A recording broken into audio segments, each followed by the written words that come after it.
प्रिय दर्शक बंधु, आज का ये सोमवार कोई साधारण दिन नहीं है।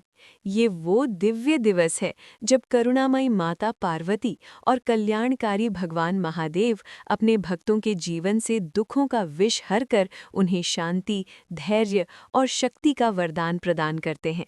शास्त्रों में कहा गया है कि जो भी व्यक्ति सोमवार के दिन श्रद्धा, संयम और विश्वास के साथ शिव पार्वती की कथा सुनता है, उसके जीवन में व्याप्त मानसिक पीड़ा, रोग, पारिवारिक तनाव, असफलता, भय और आंतरिक अशांति धीरे धीरे समाप्त होने लगती है। जैसे चंद्रमा की शीतल किरणें तपे हुए मन को शांति देती हैं, वैसे ही शिव पार्वती की कथा जीवन को स्थिरता, स्नेह और संतुलन प्रदान करती है। दर्शक बंधु, एक पल ठहरकर अपने जीवन की ओर देखिए। कभी मन भीतर से टूटने लगता है, कभी जिम्मेदारियों का भार असहनीय लगने लगता है, कभी संबंधों में मधुरता खो जाती है और कभी ऐसा लगता है कि दुखों का अंत ही नहीं है। लेकिन आज जब आप सोमवार के इस पावन दिन माता पार्वती और भगवान महादेव की कथा सुनने बैठे हैं, तो ऐसा प्रतीत होता है मानो करुणा और वैराग्य की दिव्य ऊर्जा आपके जीवन में उतर रही हो। महादेव ये समझा रहे हैं कि दुख स्थायी नहीं होते और माता पार्वती ये विश्वास जगा रही हैं कि प्रेम, धैर्य और समर्पण से हर पीड़ा का समाधान संभव है। भगवान महादेव केवल संहार के देव नहीं हैं, वे पीड़ा हरने वाले वैद्यनाथ हैं। वे वो शक्ति हैं जो टूटे मन को संभाल लेती है, और माता पार्वती वो ऊर्जा है जो उस मन को पुनः प्रेम, आशा और जीवन से भर देती है। यही कारण है कि आज की ये कथा केवल सुनने की कथा नहीं है, ये दुख निवारण और आत्मिक शांति की साधना बन सकती है। ये कथा सिखाती है कि जहाँ शिव का वैराग्य है, वहाँ पार्वती का करुणामय स्नेह है, और जहाँ दोनों साथ हैं, वहाँ जीवन की कोई भी पीड़ा टिक नहीं पाती। कई बार मनुष्य भीतर से प्रश्न करता है, मेरी पीड़ा कब समाप्त होगी, मेरे जीवन में शांति कब आएगी, मैं भीतर से इतना असहाय क्यों महसूस करता हूँ। दर्शक बंधु, संभव है आज का ये सोमवार ही इन सभी प्रश्नों का उत्तर बन जाए, क्योंकि जब भक्त की श्रद्धा और शिव पार्वती की कृपा एक साथ सक्रिय होती है, तब जीवन स्वयं उपचार करने लगता है। इसलिए केवल सुनिए मत, हर शब्द को हृदय से महसूस कीजिए, हर भाव को आत्मा में उतारिए और संकल्प लीजिए कि आप भी अपने जीवन में शिव का धैर्य और पार्वती का करुणामय प्रेम अपनाएंगे। तो आइए, मन को शांत कीजिए, दुख और भय को अर्पित कीजिए, हृदय में भक्ति और विश्वास का दीप जलाइए और माता पार्वती व भगवान महादेव का स्मरण करते हुए इस पावन सोमवार कथा की दिव्य यात्रा आरंभ करते हैं। लेकिन दर्शक बंधु, आगे बढ़ने से पहले एक अत्यंत आवश्यक बात। सोमवार की ये पवित्र कथा केवल सुनने के लिए नहीं होती, ये जीवन को पीड़ा मुक्त करने के लिए होती है। शास्त्रों में कहा गया है कि जो शिव पार्वती की कथा को अधूरा छोड़ देता है, वो उसके पूर्ण फल से वंचित रह जाता है। इसलिए निवेदन है कि आज की इस कथा को अंत तक अवश्य सुने। हो सकता है कथा का कोई एक भाव, कोई एक वाक्य या कोई एक संदेश आपके जीवन से हर दुख, हर पीड़ा और हर अशांति को सदा के लिए दूर कर दे। दर्शक बंधु, जो व्यक्ति माता पार्वती और भगवान महादेव की कथा को श्रद्धा से सुनता है, उसके जीवन में शांति, धैर्य और संतुलन आता है। जो इसे दूसरों तक पहुंचाता है, उस पर शिव शक्ति की कृपा सदा बनी रहती है। और यदि आप सच्चे सनातनी हैं, तो ऐसी पावन कथाओं को फैलाना आपका धर्म भी है और पुण्य भी। इसलिए इस कथा को प्रेम से लाइक करें, अपने परिवार और मित्रों के साथ साझा करें और हमारे चैनल को सब्सक्राइब करना ना भूलें, ताकि हर सोमवार आपको माता पार्वती और भगवान महादेव की दिव्य कथाएं और जीवन की हर पीड़ा हरने वाले संदेश मिलते रहें। तो आइए, श्रद्धा, धैर्य और विश्वास के साथ शिव शक्ति का स्मरण करते हुए इस पावन सोमवार कथा की शुरुआत करते हैं। एक समय की बात है, प्रभु महादेव धरती लोक पर अपने भक्तों की भक्ति और लोगों के द्वारा प्रेम देखने गए थे। तब कैलाश पर्वत पर माता पार्वती अपने दोनों पुत्र भगवान कार्तिकेय और भगवान गणेश को शिक्षा दे रही थीं। माता पार्वती का स्वर्णिम मुखमंडल करुणा और ममता से भरा हुआ था। उनके नेत्रों में अपार प्रेम और वात्सल्य झलक रहा था। वे अपने दोनों पुत्रों को अत्यंत स्नेह से समझा रही थीं कि तुम्हारा कोई भक्त हो या ना हो, पर उसकी सेवा करना तुम्हारा धर्म है। अपने पिताश्री से सीखो कि वो लोगों की कठिनाइयाँ, कष्ट और दुख हरने के लिए स्वयं धरती लोक पर जाते हैं। वो अपने भक्तों की सारी मनोकामनाएं पूरी करते हैं और उनके दुख, कष्ट और गरीबी दूर करते हैं। माता पार्वती ने आगे कहा कि देखो मेरे लाल, तुम्हारे पिता भगवान शंकर सृष्टि के पालनहार हैं। वे त्रिलोक के स्वामी हैं, फिर भी वे शमशान में विराजते हैं। उनके गले में सर्पों की माला है, उनका शरीर भस्म से सुशोभित है, किंतु उनका हृदय करुणा और दया से परिपूर्ण है। जब कोई भक्त सच्चे मन से उन्हें पुकारता है तो वे तुरंत उसकी सहायता के लिए दौड़े चले आते हैं। उन्हें ना तो किसी का धन देखना है, ना ही किसी की जाति देखनी है। वे तो केवल भक्ति और सच्चाई देखते हैं। जो भी उन्हें सच्चे मन से पुकारता है वे उसके सारे कष्ट हर लेते हैं। भगवान कार्तिकेय और भगवान गणेश अपनी माता के वचन अत्यंत ध्यान से सुन रहे थे। उनके मुखमंडल पर भक्ति और श्रद्धा का भाव स्पष्ट दिखाई दे रहा था। भगवान गणेश ने अपनी सूंड हिलाते हुए कहा, माता आप सत्य कहती हैं, पिताजी साक्षात दयालुता के सागर हैं। उनके हृदय में समस्त जीवों के प्रति असीम करुणा है। वे सदैव अपने भक्तों की रक्षा करते हैं और उनके दुखों को दूर करते हैं। हम भी उनके समान ही अपने भक्तों की सेवा करने का संकल्प लेते हैं। भगवान कार्तिकेय ने भी अपने हाथ जोड़कर कहा, माता आपके वचन अमृत के समान हैं। हम सदैव पिताजी के आदर्शों का अनुसरण करेंगे और जीवन भर जीवों की सेवा में लगे रहेंगे। हम कभी भी किसी जीव के प्रति क्रूरता नहीं दिखाएंगे और सदैव दयाभाव रखेंगे। माता पार्वती अपने पुत्रों के वचन सुनकर अत्यंत प्रसन्न हुई। उन्होंने अपने दोनों पुत्रों को गले से लगा लिया और उनके मस्तक पर स्नेह से हाथ फेरा। उन्होंने कहा, मेरे लाल, मुझे तुम दोनों पर गर्व है। तुम दोनों अपने पिता के योग्य पुत्र हो। तुम्हारी ये भावना सदैव बनी रहे, यही मेरी कामना है। तभी कुछ ही क्षणों में आकाश में दिव्य प्रकाश फैलने लगा। सुगंधित पुष्पों की सुवास चारों ओर फैल गई। मंद मंद पवन बहने लगी और पक्षियों ने मधुर स्वर में गान आरंभ कर दिया। देवताओं ने आकाश से पुष्प वर्षा करनी शुरू कर दी। ये सब संकेत थे कि प्रभु महादेव कैलाश पर्वत पर पधार रहे हैं। प्रभु महादेव कैलाश पर्वत पर आए। उनका तेजोमय स्वरूप अत्यंत दिव्य था। उनके मस्तक पर चंद्रमा की शोभा थी। उनकी जटाओं से गंगा की धारा प्रवाहित हो रही थी। उनके कंठ में नीलकंठ की छटा विराज रही थी। उनके हाथों में त्रिशूल और डमरू थी। उनके नेत्रों में असीम शांति और गंभीरता थी। नंदी महाराज उनके साथ थे और भूत प्रेत गण भी उनके पीछे पीछे आ रहे थे। माता पार्वती और दोनों पुत्र तुरंत खड़े हो गए और उन्होंने भगवान शंकर का स्वागत किया। भगवान गणेश और भगवान कार्तिकेय ने अपने पिता के चरणों में प्रणाम किया। प्रभु महादेव ने अपने दोनों पुत्रों को आशीर्वाद दिया और उन्हें प्रेम से गले लगाया। फिर माता पार्वती की ओर देखा और मुस्कुराए। माता पार्वती ने पूछा, प्रभु आप धरती लोक से इतनी शीघ्रता से कैसे लौट आए? क्या सब कुशल मंगल है? आपका मुखमंडल कुछ गंभीर दिखाई दे रहा है। क्या कोई चिंता का विषय है? प्रभु महादेव ने गंभीर स्वर में कहा, हे प्रिय, मैं धरती लोक से एक चिंताजनक समाचार लेकर आया हूँ। धरती लोक पर एक नगर है जिसका नाम रत्नपुर है, जो कि एक बहुत विशाल साम्राज्य है। वे नगर अत्यंत समृद्ध है। वहाँ सोने चांदी के भंडार हैं।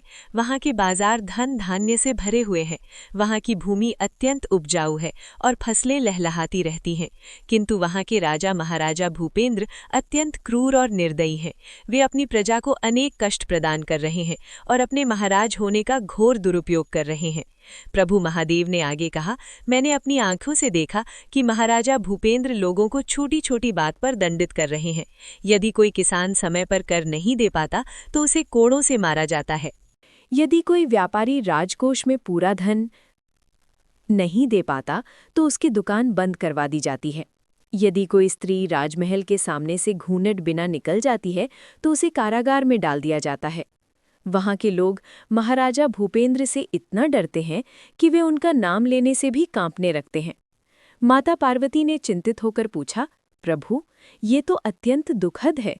एक राजा का धर्म है कि वो अपनी प्रजा की रक्षा करे, उन्हें सुख प्रदान करे और न्याय का पालन करे, किंतु ये राजा तो अपने धर्म से भ्रष्ट हो गया है। प्रभु महादेव ने कहा, हाँ प्रिय, ये सत्य है और ये सब तो अभी मैंने तुम्हें आधा ही बताया है। महाराजा भूपेंद्र ना ही किसी सन्यासी या संत को भोजन देते हैं, ना ही उन्हें अपने राज्य में रहने देते हैं। जब कोई सन्यासी या संत उनके राज्य में भिक्षा मांगने आता है तो महाराजा भूपेंद्र उन्हें बहुत दंडित करते हैं और उन्हें कांटे से बने रस्सी से मारते हैं। उन्होंने अपने राज्य में घोषणा कर रखी है कि यदि कोई भी व्यक्ति किसी साधु संत को भोजन देगा या आश्रय देगा तो उसे मृत्युदंड दिया जाएगा।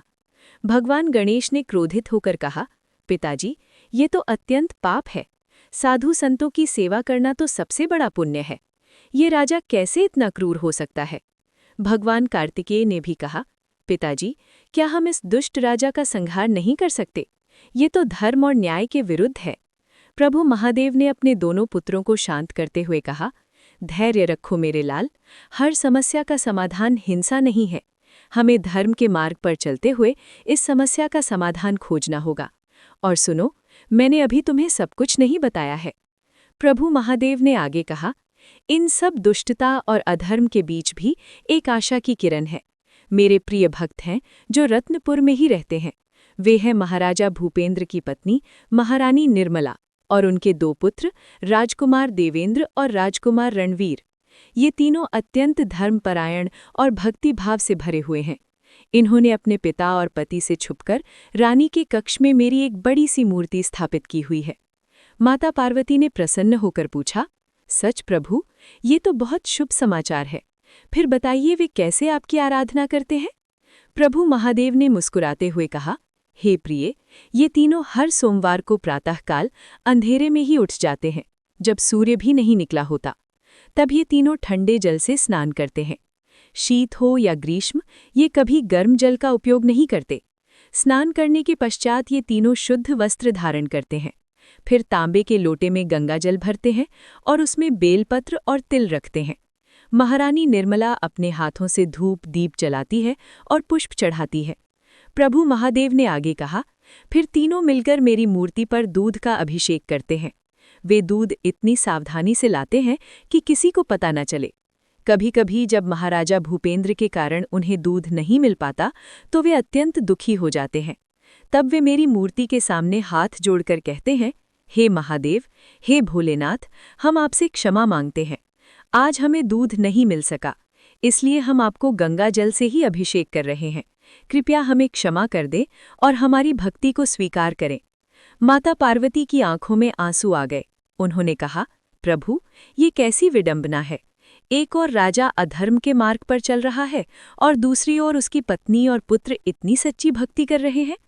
प्रभु महादेव ने कहा, हाँ प्रिय, और सुनो, वे तीनों प्रतिदिन मुझसे यही प्रार्थना करते हैं कि हे भोलेनाथ, हे त्रिलोकनाथ, कृपा करके महाराजा भूपेंद्र के हृदय में परिवर्तन लाइए। उनके मन से क्रूरता और अहंकार को दूर कीजिए। उन्हें धर्म का मार्ग दिखाइए। हे प्रभु, हमें ये देखना कष्टदायक है कि हमारे पति और पिता इतने पाप कर रहे हैं। हम जानते हैं कि इसका फल बहुत भयंकर होगा। कृपया उन्हें सद्बुद्धि दीजिए। भगवान गणेश ने कहा, पिताजी, ये तो अत्यंत सराहनीय है। इतनी विषम परिस्थिति में भी ये तीनों आपकी भक्ति में लीन हैं। भगवान कार्तिकेय ने पूछा, पिताजी, तो अब आप क्या? माता पार्वती ने पूछा, कैसी योजना प्रभु? प्रभु महादेव ने कहा, मैं स्वयं एक साधु का वेश धारण करके रत्नपुर जाऊंगा। मैं देखना चाहता हूं कि महाराजा भूपेंद्र वास्तव में कितने क्रूर हैं, और मैं ये भी देखना चाहता हूं कि महारानी निर्मला और उनके पुत्रों की भक्ति कितनी सच्ची है। जब समय आएगा तब मैं उन्हें अपना दर्शन दूंगा और उनकी मनोकामना पूर्ण करूंगा। माता पार्वती ने चिंतित स्वर में कहा, किंतु प्रभु, महाराजा भूपेंद्र साधुओं के साथ अत्यंत क्रूरता से पेश आते हैं। वे आपको भी मार सकते हैं। प्रभु महादेव हंसे और बोले, प्रिय, तुम चिंता मत करो। मैं तो त्रिलोकनाथ हूँ, मुझे कोई नहीं मार सकता। मैं तो ये देखना चाहता हूँ कि अहंकार और क्रूरता किस हद तक जा सकती है, और साथ ही मैं ये भी देखना चाहता हूँ कि सच्ची भक्ति की शक्ति कितनी महान है। भगवान गणेश ने कहा, पिताजी, मैं भी आपके साथ चलना चाहता हूँ। भगवान कार्तिकेय ने भी कहा, मैं भी आपके साथ आऊँगा पिताजी। प्रभु महादेव ने मना करते हुए कहा, नहीं मेरे लाल, तुम दोनों यहीं रहोगे। ये कार्य मुझे अकेले ही करना होगा। तुम दोनों अपनी माता के साथ रहो और कैलाश की रक्षा करो। जब मुझे तुम्हारी आवश्यकता होगी मैं तुम्हें बुला लूंगा। माता पार्वती ने कहा, जैसी आपकी इच्छा प्रभु, किंतु कृपया सावधान रहिएगा और हमें समय समय पर समाचार भेजते रहिएगा। प्रभु महादेव ने माता पार्वती को आश्वासन दिया और कहा, चिंता मत करो प्रिय, मैं शीघ्र ही लौट आऊंगा, और जब मैं लौटूंगा तो महाराजा भूपेंद्र का हृदय परिवर्तन होकर वे एक आदर्श राजा बन चुके होंगे। इतना कहकर प्रभु महादेव ने अपना रूप बदलना शुरू किया।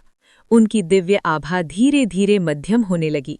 उनके राजसी वस्त्र साधारण भगवे वस्त्रों में बदल गए। उनके हाथ में त्रिशूल की जगह एक साधारण सा दंड आ गया। उनकी जटाओं को उन्होंने एक साधारण से बांध में बांध लिया।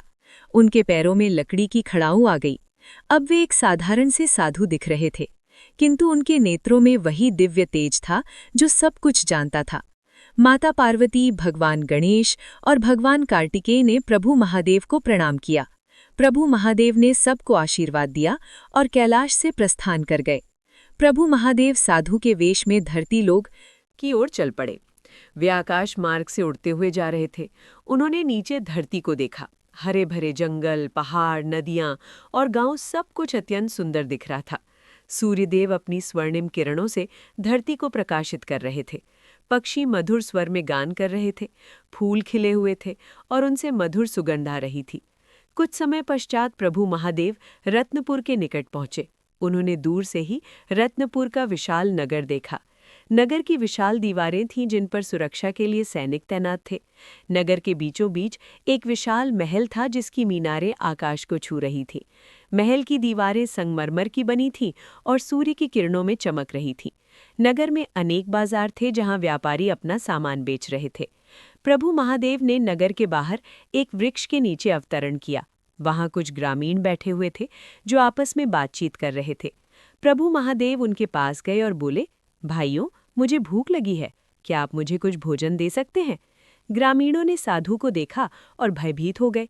एक वृद्ध व्यक्ति ने कहा, महाराज, आप यहाँ से तुरंत चले जाइए, ये रत्नपुर है। यहाँ के राजा महाराजा भूपेंद्र साधु संतों को बहुत मारते हैं। यदि वे आपको देख लेंगे तो आपको बहुत कष्ट देंगे।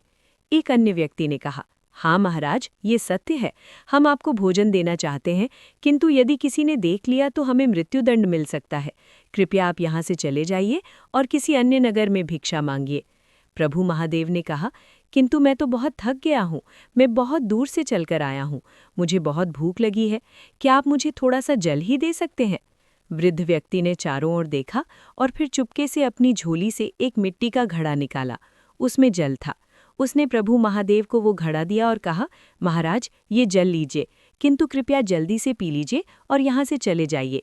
यदि किसी सैनिक ने देख लिया तो हम सब मुसीबत में फंस जाएंगे। प्रभु महादेव ने जल पिया और घड़ा वापस कर दिया। उन्होंने वृद्ध व्यक्ति को आशीर्वाद दिया और कहा, भगवान तुम्हारा भला करे, तुमने एक भूखे प्यासे साधु की सहायता की है, तुम्हें इसका फल अवश्य मिलेगा। वृद्ध व्यक्ति ने हाथ जोड़कर कहा, महाराज, आशीर्वाद के लिए धन्यवाद, किंतु अब कृपया यहाँ से चले जाइए। सूर्य अस्त होने वाला है और रात्रि में सैनिक गश्त करते हैं। यदि उन्होंने आपको देख लिया तो बहुत बुरा होगा। प्रभु महादेव ने मुस्कुराते हुए कहा, चिंता मत करो, मैं अवश्य चला जाऊंगा, किंतु मुझे पहले रत्नपुर नगर देखना है, मुझे महाराजा भूपेंद्र से मिलना है। ये सुनकर सभी ग्रामीण भयभीत हो गए। एक युवक ने कहा, महाराज, आप पागल हो गए हैं क्या? महाराजा भूपेंद्र से मिलने का अर्थ है मृत्यु को आमंत्रण देना। वे साधुओं से घृणा करते हैं, वे आपको कारागार में डाल देंगे या मरवा देंगे। प्रभु महादेव ने शांत स्वर में कहा, जो होगा वो देखा जाएगा, किंतु मुझे महाराजा से अवश्य मिलना है, मैं उन्हें धर्म का मार्ग दिखाना चाहता हूँ।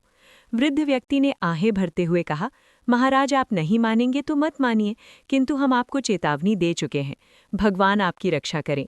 प्रभु महादेव ने सभी को प्रणाम किया और रत्नपुर नगर की ओर चल पड़े। वे नगर के मुख्य द्वार पर पहुंचे। द्वार पर 2 विशालकाय सैनिक पहरा दे रहे थे। उनके हाथों में भाले थे और उनकी कमर में तलवारें लटक रही थीं। उन्होंने प्रभु महादेव को देखा तो तुरंत अपने भाले सामने कर दिए। एक सैनिक ने कठोर स्वर में कहा, रुक जाओ साधु, तुम कौन हो और यहाँ क्या करने आए हो?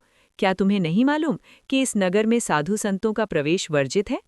प्रभु महादेव ने शांत स्वर में उत्तर दिया, मैं एक साधारण साधु हूँ, मैं दूर देश से यात्रा करता हुआ यहाँ आया हूँ, मुझे भूख लगी है और मुझे विश्राम की आवश्यकता है, क्या आप मुझे नगर में प्रवेश करने देंगे? दूसरे सैनिक ने हंसते हुए कहा, तुम्हें भूख लगी है और विश्राम चाहिए? अरे मूर्ख साधु, क्या तुम्हें पता नहीं कि महाराजा भूपेंद्र साधुओं को मरवा देते हैं? तुम यहाँ से तुरंत चले जाओ, वरना हम तुम्हें बंदी बना लेंगे। प्रभु महादेव ने कहा, मैं महाराजा भूपेंद्र से मिलना चाहता हूँ, कृपया उन्हें सूचना दें कि एक साधु उनसे मिलना चाहता है। दोनों सैनिक जोर जोर से हंसने लगे। पहले सैनिक ने कहा, ये साधु पागल हो गया है, ये महाराजा से मिलना चाहता है। अरे मूर्ख, महाराजा तुम्हें देखते ही मरवा देंगे। दूसरे सैनिक ने कहा, ठीक है, ये भी तुम्हें इतनी ही जल्दी मरने की है तो चलो, हम तुम्हें महाराजा के पास ले चलते हैं, किंतु याद रखना तुमने स्वयं ये मांगा है। दोनों सैनिकों ने प्रभु महादेव को बंदी बना लिया। उन्होंने उनके हाथों में रस्सियां बांधी और उन्हें घसीटते हुए महल की ओर ले चले। नगर के लोग ये दृश्य देखकर भयभीत हो गए। कुछ लोग फुसफुसाने लगे, देखो, एक और साधु को पकड़ लिया गया है, अब इस बेचारे का भी वही हाल होगा जो पिछले साधुओं का हुआ था। एक वृद्ध महिला ने आंसू बहाते हुए कहा, हे भगवान, ये कैसा अन्याय है। साधु संत तो हमारे आदरणीय होते हैं, उन्हें भोजन देना और उनका सम्मान करना हमारा धर्म है, किंतु यहाँ उन्हें मारा जा रहा है। ये पाप है, इस पाप का फल अवश्य मिलेगा। सैनिक प्रभु महादेव को महल के अंदर ले गए। महल के अंदर सब कुछ अत्यंत भव्य था। दीवारों पर सोने चांदी का काम था, फर्श संगमरमर का बना था जिस पर कीमती कालीन बिछे हुए थे, स्तंभों पर हीरे जवाहरात जड़े हुए थे, छत से सोने की झूमरें लटक रही थीं, चारों ओर वैभव का प्रदर्शन था। सैनिक प्रभु महादेव को दरबार में ले गए। दरबार में महाराजा भूपेंद्र सिंहासन पर विराजमान थे। उनका व्यक्तित्व अत्यंत भव्य था। वे लंबे कद के थे और उनका शरीर सुगठित था। उनके मुखमंडल पर अहंकार और क्रूरता स्पष्ट झलक रही थी। उनकी आंखें छोटी और तीखी थीं, जिनमें निर्दयता का भाव था। उनके सिर पर सोने का मुकुट था जिस पर बहुमूल्य रत्न जड़े हुए थे। उनके गले में मोतियों की माला थी और उनकी उंगलियों में हीरे की अंगूठियां थीं। उनके हाथ में सोने का राजदंड था। महाराजा भूपेंद्र के दोनों ओर उनके मंत्री और सलाहकार बैठे हुए थे। दरबार में अनेक सैनिक भी उपस्थित थे। सभी के चेहरों पर गंभीरता और भय का भाव था। सैनिक ने महाराजा को प्रणाम किया और कहा, महाराज, हम इस साधु को नगर द्वार पर पकड़कर लाए हैं, ये आपसे मिलना चाहता था। महाराजा भूपेंद्र ने प्रभु महादेव को देखा और उनकी आंखों में क्रोध की ज्वाला भड़क उठी।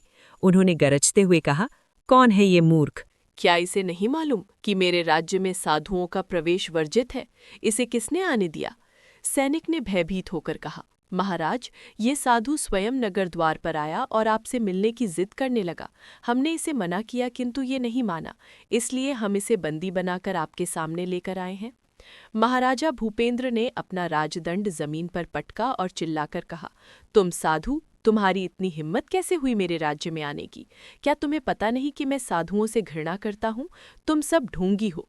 तुम लोग केवल भीख मांगते रहते हो और समाज पर बोझ बनते हो। तुम लोग काम नहीं करते और दूसरों की मेहनत की कमाई पर पलते हो। प्रभु महादेव ने अत्यंत शांत स्वर में कहा, महाराज, आप गलत सोच रहे हैं। साधु संत समाज पर बोझ नहीं होते, वे लोगों को धर्म का मार्ग दिखाते हैं। वे लोगों को सत्य और न्याय की शिक्षा देते हैं। वे समाज में शांति और सद्भाव लाते हैं। महाराजा भूपेंद्र और भी क्रोधित हो गए। उन्होंने चिल्लाकर कहा, चुप रहो, तुम्हारी हिम्मत कैसे हुई मुझे समझाने की? मैं इस राज्य का राजा हूँ, मैं जो कहता हूँ वही सत्य है। तुम साधु लोग केवल मूर्ख लोगों को बेवकूफ़ बनाते हो। तुम लोग धर्म के नाम पर ढोंग करते हो। दरबार में उपस्थित सभी लोग भयभीत थे। कोई भी महाराजा के विरुद्ध बोलने का साहस नहीं कर रहा था। सभी चुपचाप खड़े थे और घटनाक्रम को देख रहे थे। प्रभु महादेव ने पुनः शांत स्वर में कहा, महाराज, क्रोध मनुष्य का सबसे बड़ा शत्रु है। क्रोध से विवेक नष्ट हो जाता है। आप एक राजा हैं और राजा का धर्म है कि वो अपनी प्रजा की रक्षा करे। राजा को न्यायप्रिय और दयालु होना चाहिए। राजा को साधु संतों का सम्मान करना चाहिए क्योंकि वे ज्ञान और धर्म के प्रतीक होते हैं। महाराजा भूपेंद्र का क्रोध अब चरम सीमा पर पहुंच गया। उन्होंने अपने सिंहासन से उठकर कहा, बस बहुत हो गया। तुम साधु, तुम मुझे धर्म और न्याय की शिक्षा दे रहे हो। तुम्हारी ये धृष्टता बर्दाश्त नहीं की जा सकती। सैनिकों, इस साधु को तुरंत बाहर ले जाओ और इसे 100 कोड़े लगाओ और फिर इसे नगर से बाहर फेंक दो।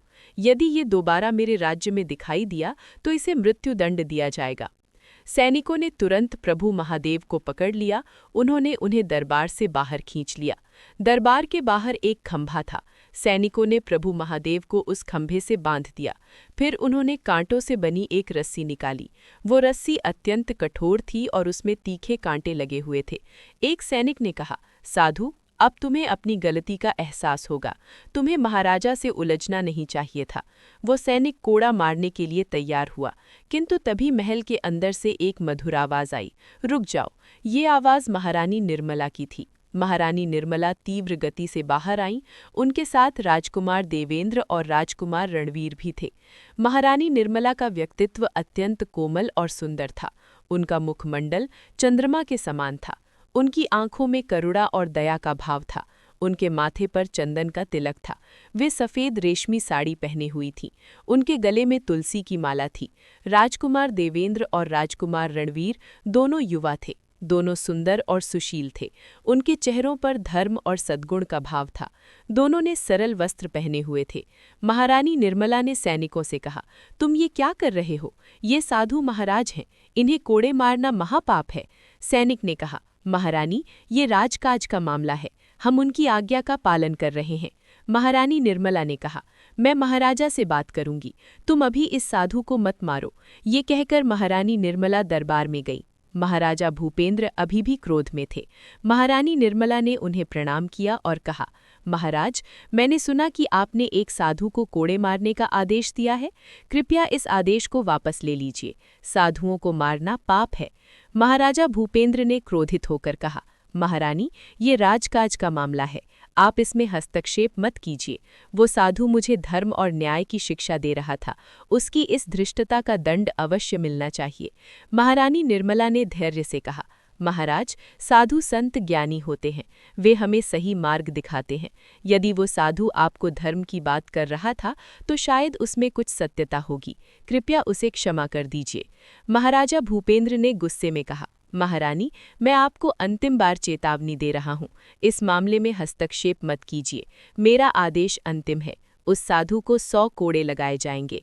महारानी निर्मला की आंखों में आंसू आ गए। वे जानती थीं कि महाराजा अत्यंत हठी हैं और वे अपना निर्णय नहीं बदलेंगे। फिर भी उन्होंने एक अंतिम प्रयास किया। उन्होंने कहा, महाराज, यदि आप उस साधु को क्षमा कर देंगे तो मैं आपकी सदैव ऋणी रहूंगी। कृपया मेरी बात मान लीजिए। महाराजा भूपेंद्र ने कठोर स्वर में कहा, नहीं महारानी, मेरा निर्णय अटल है। अब आप यहाँ से जाइए और मुझे अपना काम करने दीजिए।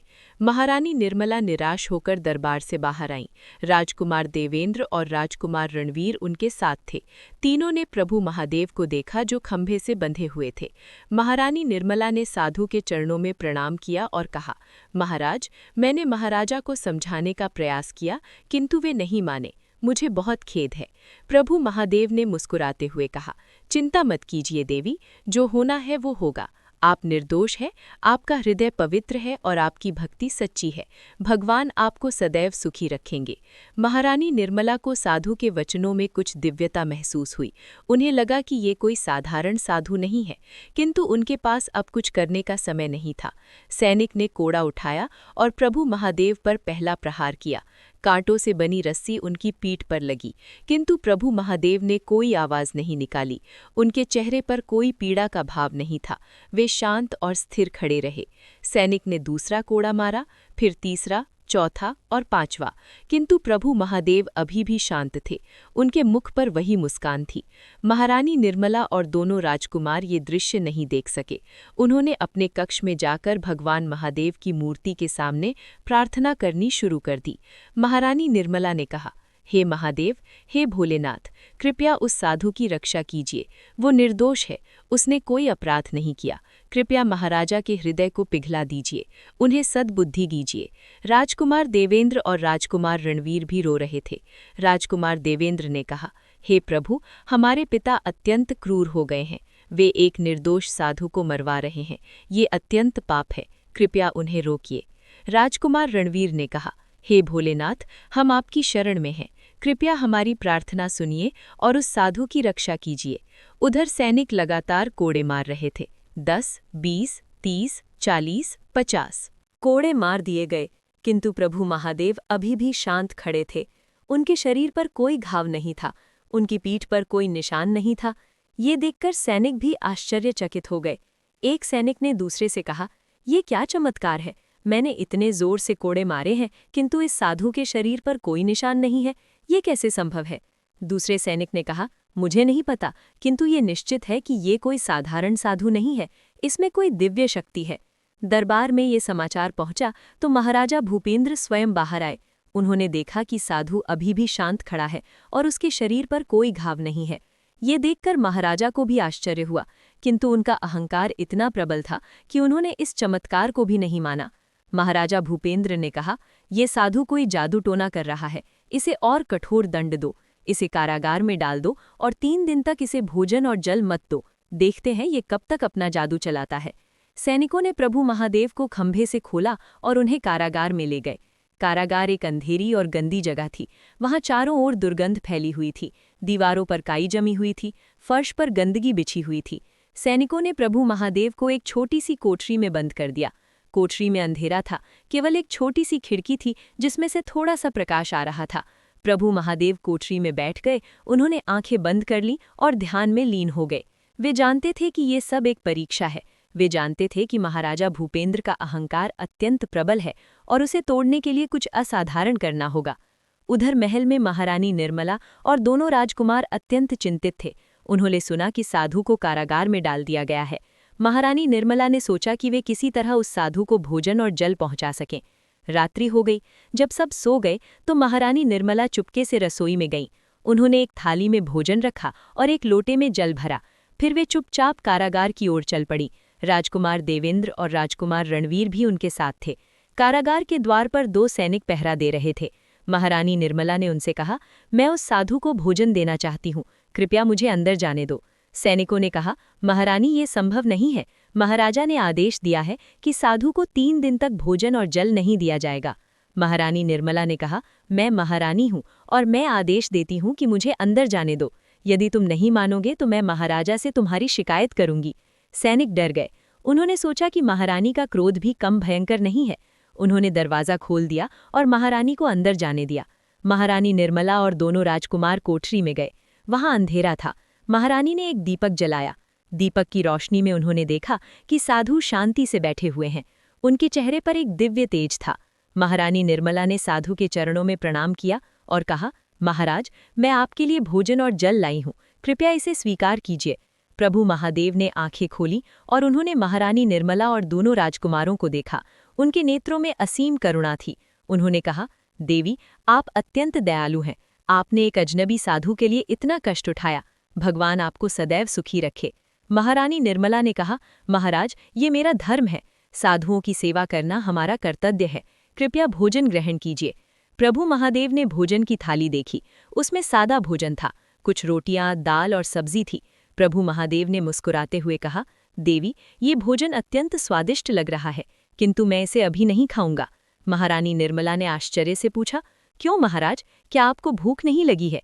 आप कल सुबह से कुछ नहीं खाया होगा? प्रभु महादेव ने कहा, देवी, भूख तो लगी है, किंतु मैं तब तक भोजन नहीं करूंगा जब तक महाराजा भूपेंद्र स्वयं मुझे भोजन देने नहीं आएंगे। मैं चाहता हूं कि उनके हृदय में परिवर्तन आए। मैं चाहता हूं कि वे स्वयं अपनी गलती समझें। राजकुमार देवेंद्र ने कहा, किंतु महाराज, हमारे पिता बहुत हठी हैं, वे कभी भी अपनी गलती नहीं मानते, वे अहंकार में अंधे हो चुके हैं। प्रभु महादेव ने कहा, राजकुमार, कोई भी हृदय इतना कठोर नहीं होता कि उसे पिघलाया न जा सके। हर अंधकार में प्रकाश की एक किरण होती है, हर बुराई में अच्छाई का एक बीज होता है। मुझे विश्वास है कि महाराजा भूपेंद्र का हृदय भी परिवर्तित होगा। राजकुमार रणवीर ने कहा, महाराज, हम प्रतिदिन भगवान शंकर की पूजा करते हैं और उनसे प्रार्थना करते हैं कि वे हमारे पिता को सद्बुद्धि दें। हम आशा करते हैं कि एक दिन भोलेनाथ हमारी प्रार्थना सुनेंगे। प्रभु महादेव की आंखों में एक अद्भुत चमक आई। उन्होंने कहा, तुम भगवान शंकर की पूजा करते हो? ये सुनकर मुझे बहुत प्रसन्नता हुई है। भगवान शंकर अत्यंत दयालु हैं, वे अवश्य ही तुम्हारी प्रार्थना सुनेंगे। तुम निराश मत हो, शीघ्र ही तुम्हारी मनोकामना पूर्ण होगी। महारानी निर्मला ने साधु के वचनों में एक आश्वासन महसूस किया। उन्हें लगा कि ये साधु कोई साधारण व्यक्ति नहीं है, इनमें कुछ दिव्यता है, इनके वचनों में सत्य की शक्ति है। महारानी निर्मला ने पूछा, महाराज, आप कौन हैं? आप कहाँ से आए हैं? आप में एक विशेष तेज है जो साधारण साधुओं में नहीं होता। प्रभु महादेव ने मुस्कुराते हुए कहा, देवी, मैं एक साधारण साधु हूँ। मैं भगवान शंकर का भक्त हूँ। मैं उन्हीं के आदेश पर विभिन्न स्थानों पर भ्रमण करता रहता हूँ और लोगों को धर्म का मार्ग दिखाता हूँ। महारानी निर्मला ने कहा, महाराज, क्या आप हमें भगवान शंकर के बारे में कुछ बताएंगे? हम उनकी पूजा तो करते हैं, किंतु हमें उनके बारे में अधिक ज्ञान नहीं है। प्रभु महादेव ने कहा, अवश्य देवी, भगवान शंकर इस सृष्टि के पालनहार हैं। वे अत्यंत दयालु और करुणामय हैं। वे अपने भक्तों की हर मनोकामना पूर्ण करते हैं। उन्हें भोलेनाथ कहा जाता है क्योंकि वे अत्यंत सरल हृदय के हैं। जो भी उन्हें सच्चे मन से पुकारता है वे तुरंत उसकी सहायता के लिए आ जाते हैं। राजकुमार देवेंद्र ने उत्सुकता से पूछा, महाराज, क्या भगवान शंकर सचमुच अपने भक्तों की सहायता करते हैं? क्या उन्होंने कभी किसी भक्त को दर्शन दिए हैं? प्रभु महादेव ने कहा, हाँ राजकुमार, भगवान शंकर निश्चित रूप से अपने भक्तों की सहायता करते हैं। उन्होंने अनेक भक्तों को दर्शन दिए हैं। एक बार की बात है, एक गरीब ब्राह्मण था। उसके पास खाने के लिए कुछ नहीं था। वो भूखा प्यासा था, किंतु फिर भी वो प्रतिदिन भगवान शंकर की पूजा करता था। एक दिन भगवान शंकर उसकी भक्ति से प्रसन्न हुए और उसे दर्शन दिए। उन्होंने उसे अपार धन संपत्ति प्रदान की और उसके सारे कष्ट दूर कर दिए। राजकुमार रणवीर ने कहा, महाराज, ये तो बहुत अद्भुत है। क्या भगवान शंकर हमें भी दर्शन दे सकते हैं? प्रभु महादेव ने कहा, क्यों नहीं राजकुमार, यदि तुम्हारी भक्ति सच्ची है और तुम्हारा हृदय पवित्र है तो भगवान शंकर अवश्य ही तुम्हें दर्शन देंगे। तुम निरंतर उनकी पूजा करते रहो और उनसे प्रार्थना करते रहो, शीघ्र ही तुम्हारी मनोकामना पूर्ण होगी। महारानी निर्मला ने कहा, महाराज, हम प्रतिदिन सोमवार को भगवान शंकर की विशेष पूजा करते हैं। हम उन्हें दूध चढ़ाते हैं, बेलपत्र चढ़ाते हैं और उनसे प्रार्थना करते हैं। क्या ये सही है? प्रभु महादेव ने प्रसन्न होकर कहा, हाँ देवी, ये बिल्कुल सही है। सोमवार का दिन भगवान शंकर को अत्यंत प्रिय है। जो भी सोमवार के दिन व्रत रखता है और भगवान शंकर की पूजा करता है, उसकी सारी मनोकामनाएं पूर्ण हो जाती हैं। दूध और बेलपत्र भगवान शंकर को अत्यंत प्रिय है। तुम जो कुछ भी कर रही हो वो बिल्कुल सही है। बस तुम्हारा मन पवित्र होना चाहिए और तुम्हारी भक्ति सच्ची होनी चाहिए। महारानी निर्मला की आंखों में आंसू आ गए। उन्होंने कहा, महाराज, आपके वचन सुनकर मेरे हृदय में एक नई आशा जगी है। मुझे विश्वास हो गया है कि भगवान शंकर अवश्य ही हमारी प्रार्थना सुनेंगे। प्रभु महादेव ने कहा, देवी, तुम्हारा विश्वास कभी टूटने नहीं देना। विश्वास ही वो शक्ति है जो असंभव को संभव बना देती है। तुम निरंतर भगवान शंकर की पूजा करते रहो, शीघ्र ही तुम्हारे सारे कष्ट दूर हो जाएंगे। तभी बाहर से एक सैनिक की आवाज आई, महारानी, आप अभी भी अंदर हैं? बहुत देर हो गई है। यदि महाराजा को पता चल गया तो हम सबको दंड मिलेगा। महारानी निर्मला ने कहा, हाँ, हम अभी आ रहे हैं। उन्होंने साधु से कहा, महाराज, अब हमें जाना होगा, कृपया इस भोजन को स्वीकार कर लीजिए। प्रभु महादेव ने कहा, देवी, मैं पहले ही कह चुका हूँ कि मैं तब तक भोजन नहीं करूँगा जब तक महाराजा स्वयं मुझे भोजन नहीं देंगे। तुम इसे वापस ले जाओ, चिंता मत करो, मैं ठीक हूँ। महारानी निर्मला ने आग्रह किया, किंतु प्रभु महादेव अटल रहे। अंततः महारानी निर्मला ने साधु को प्रणाम किया और भोजन की थाली लेकर वापस चली गई। राजकुमार देवेंद्र और राजकुमार रणवीर ने भी साधु को प्रणाम किया। जब वे बाहर निकले तो सैनिकों ने पूछा, महारानी, क्या साधु ने भोजन कर लिया? महारानी निर्मला ने कहा, नहीं, उन्होंने भोजन नहीं किया। वे कहते हैं कि वे तब तक भोजन नहीं करेंगे जब तक महाराजा स्वयं उन्हें भोजन नहीं देंगे। सैनिक आश्चर्यचकित रह गए। एक सैनिक ने कहा, ये साधु अत्यंत विचित्र है। पहले कोड़े खाकर भी घायल नहीं हुआ और अब भोजन भी नहीं कर रहा। निश्चित रूप से इसमें कोई दिव्य शक्ति है। महारानी निर्मला और दोनों राजकुमार अपने कक्ष में लौट आए। वहां पहुंचकर उन्होंने फिर से भगवान शंकर की मूर्ति के सामने प्रार्थना की। महारानी निर्मला ने कहा, हे महादेव, हे भोलेनाथ, वो साधु कोई साधारण व्यक्ति नहीं है। उनमें एक दिव्य तेज है। उनके वचनों में सत्य की शक्ति है। कृपया उनकी रक्षा कीजिए और कृपया महाराजा के हृदय को पिघला दीजिए। इस प्रकार रात्रि बीत गई। प्रातःकाल हुआ। सूर्यदेव अपनी स्वर्णिम किरणों से धरती को प्रकाशित करने लगे। पक्षी चहचहाने लगे। फूलों ने खिलना शुरू किया, किंतु कारागार में अभी भी अंधेरा था। प्रभु महादेव अभी भी ध्यान में लीन थे। उन्होंने अभी भी भोजन नहीं किया था और ना ही जल पिया था, किंतु उनके चेहरे पर किसी प्रकार की थकान या कष्ट का भाव नहीं था। वे पूर्णतः शांत और स्थिर थे। महल में महाराजा भूपेंद्र अपने दरबार में आए। उन्होंने सैनिकों से पूछा, वो साधु कैसा है? क्या उसने भोजन मांगा?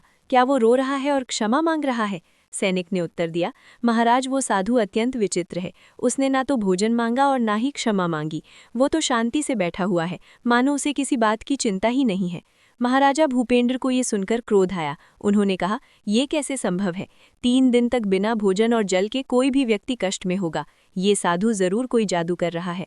एक मंत्री ने कहा, महाराज, मैंने सुना है कि कल रात्रि महारानी उस साधु के पास गई थी और उसके लिए भोजन लेकर गई थी। महाराजा भूपेंद्र ने क्रोधित होकर कहा, क्या ये सच है? महारानी ने मेरे आदेश का उल्लंघन किया? मंत्री ने कहा, हाँ महाराज, किंतु मैंने ये भी सुना है कि साधु ने भोजन नहीं किया। उसने कहा कि वो तब तक भोजन नहीं करेगा जब तक आप स्वयं उसे भोजन नहीं देंगे। महाराजा भूपेंद्र हंस पड़े। उन्होंने कहा, ये साधु सचमुच पागल है। वो सोचता है कि मैं उसे भोजन दूंगा। ये कभी नहीं होगा। मैं कभी भी किसी साधु को भोजन नहीं दूंगा। दूसरा दिन भी इसी प्रकार बीत गया। प्रभु महादेव अभी भी कारागार में थे। उन्होंने अभी भी भोजन नहीं किया था। महारानी निर्मला और दोनों राजकुमार अत्यंत चिंतित थे। वे लगातार भगवान शंकर से प्रार्थना कर रहे थे। तीसरे दिन की प्रातःकाल हुई। ये सोमवार का दिन था। महारानी निर्मला और दोनों राजकुमार प्रातःकाल अंधेरे में ही उठ गए। उन्होंने ठंडे जल से स्नान किया, फिर शुद्ध वस्त्र धारण किए। महारानी निर्मला ने अपने कक्ष में रखी भगवान शंकर की मूर्ति के सामने दीपक जलाया। उन्होंने धूप अगरबत्ती जलाई। फिर उन्होंने तांबे के लोटे में गंगा जल भरा और उसमें बेलपत्र रखे। राजकुमार देवेंद्र ने कहा, माता, आज तो सोमवार है। आज हमें विशेष पूजा करनी चाहिए और भगवान शंकर से विशेष प्रार्थना करनी चाहिए। राजकुमार रणवीर ने कहा, हाँ माता, आज हम भगवान शंकर से प्रार्थना करेंगे कि वे उस साधु की रक्षा करें और पिताजी को सद्बुद्धि दें। महारानी निर्मला ने कहा, हाँ पुत्रों, आज हम विशेष पूजा करेंगे। आज हम व्रत भी रखेंगे। हम दिन भर कुछ नहीं खाएंगे और केवल भगवान शंकर की आराधना करेंगे। तीनों ने भगवान शंकर की मूर्ति पर गंगा जल चढ़ाया। उन्होंने बेलपत्र चढ़ाए। आज उनके पास दूध नहीं था, क्योंकि महाराजा ने दूध पर प्रतिबंध लगा दिया था, किंतु उन्होंने गंगा जल से ही अभिषेक किया। महारानी निर्मला ने रोते हुए कहा, हे महादेव, हे भोलेनाथ, मुझे क्षमा कर दीजिए। आज मेरे पास दूध नहीं है, इसलिए मैं आपको गंगा जल से ही अभिषेक कर रही हूँ। हे प्रभु, आज सोमवार का दिन है। ये आपका प्रिय दिन है। कृपया आज मेरी प्रार्थना सुन लीजिए। कृपया उस साधु की रक्षा कीजिए। वे 3 दिन से भूखे प्यासे हैं। कृपया उन्हें बचा लीजिए और कृपया महाराजा के हृदय को पिघला दीजिए। उन्हें सद्बुद्धि दीजिए। हे प्रभु, मैं आपकी शरण में हूँ। मेरी मनोकामना पूर्ण कीजिए। राजकुमार देवेंद्र ने भी हाथ जोड़कर कहा, हे भोलेनाथ, हे महादेव, आप त्रिलोकनाथ हैं। आप सर्वशक्तिमान हैं। आप अपने भक्तों की हर मनोकामना पूर्ण करते हैं। हम आपके शरणागत हैं। कृपया हमारी प्रार्थना सुनिए। कृपया हमारे पिता को सही मार्ग दिखाइए। राजकुमार रणवीर ने कहा, हे प्रभु, हम जानते हैं कि आप अत्यंत दयालु हैं। आप भोलेनाथ हैं। आप सच्चे भक्तों की प्रार्थना कभी नहीं टालते। हम आपसे विनती करते हैं कि आप हमारी सहायता कीजिए। हमारे पिता अज्ञानता के अंधकार में भटक रहे हैं। कृपया उन्हें ज्ञान का प्रकाश दीजिए। तीनों ने मिलकर भगवान शंकर की आरती गाई। उनके स्वर में भक्ति और श्रद्धा थी। उनके हृदय में सच्ची प्रार्थना थी। वे जानते थे कि भगवान शंकर अवश्य ही उनकी सुनेंगे। उधर कारागार में प्रभु महादेव ने अचानक अपनी आंखें खोली। उन्होंने मुस्कुराते हुए कहा, मेरे प्रिय भक्तों की पुकार मुझे सुनाई दे रही है। उनकी भक्ति सच्ची है। उनका हृदय पवित्र है। अब समय आ गया है कि मैं उन्हें दर्शन दूं और उनकी मनोकामना पूर्ण करूं। किंतु पहले महाराजा भूपेंद्र के अहंकार को तोड़ना होगा। प्रभु महादेव ने अपनी दिव्य शक्ति का उपयोग किया। अचानक कारागार में एक दिव्य प्रकाश फैल गया। पूरी कोठरी प्रकाशित हो गई। सुगंधित पुष्पों की सुगंध चारों ओर फैल गई। कारागार के बाहर खड़े सैनिकों ने ये दृश्य देखा।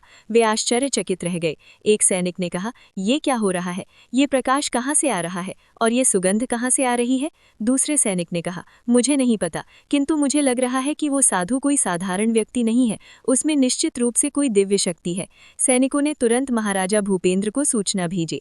महाराजा दरबार में थे। जब उन्हें ये समाचार मिला तो वे स्वयं कारागार की ओर चल पड़े। उनके साथ अनेक मंत्री और सैनिक भी थे। महाराजा भूपेंद्र कारागार पहुंचे। उन्होंने देखा कि वास्तव में कोठरी से दिव्य प्रकाश निकल रहा है। उन्होंने कोठरी का दरवाजा खोलने का आदेश दिया। जब दरवाजा खुला तो सभी ने देखा कि साधु शांति से बैठे हुए हैं।